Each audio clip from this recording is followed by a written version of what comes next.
Dimanche le 18 janvier 2026, l'effervescence était à son comble au centre chrétien de Doximi. La gloire de Dieu s'est manifestée dans toute sa splendeur lors du culte d'ensemble de l'équipe Tala, équipe faisant partie de l'arbre généalogique de la famille des jeunes, sous la houlette du pasteur Constantin Tala, pour témoigner de la main puissante de Dieu sur leur ministère dont Dieu leur a fait grâce. Pour cette occasion spéciale, l'équipe a eu l'honneur de la présence du pasteur Antoine Kala, chef de la famille des jeunes.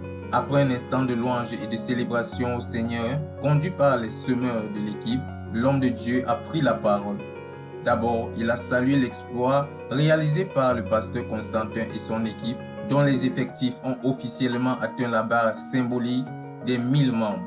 Il a davantage reconnu l'engagement des frères et leur dévouement sans faille dans l'évangélisation, l'implantation des nouvelles églises et l'enseignement, un engagement qui n'a pas laissé sans voix certains frères qui ont élevé des prières d'action de grâce à Dieu. Mais le message ne s'est pas arrêté aux chiffres. S'adressant avec un cœur aimable aux invités et aux non-croyants, l'orateur a proclamé la bonne nouvelle, invitant chacun à se tourner vers Jésus-Christ pour le salut de son âme.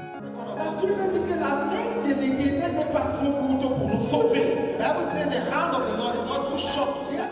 Insistant sur le fait que le véritable bonheur dans la vie de l'homme est le jour où ses péchés sont pardonnés, où Jésus entre dans son cœur et qu'il devient un enfant de Dieu. Un message basé sur les Saintes Écritures dans le livre de Matthieu chapitre 11, versets 28 à 30. Répondant à ce message, plus d'une trentaine de personnes ont reçu le Sauveur.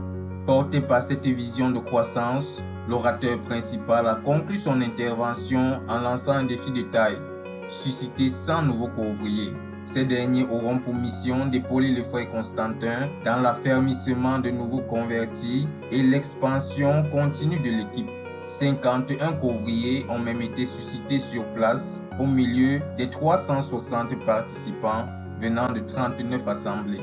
C'est avec un cœur rempli de reconnaissance que cette journée mémorable s'est achevée avec une séance de délivrance et de guérison à l'appui. Le Seigneur a été puissamment présent et nous en sommes reconnaissants. De Douala pour la RTVC, Christ Manfou.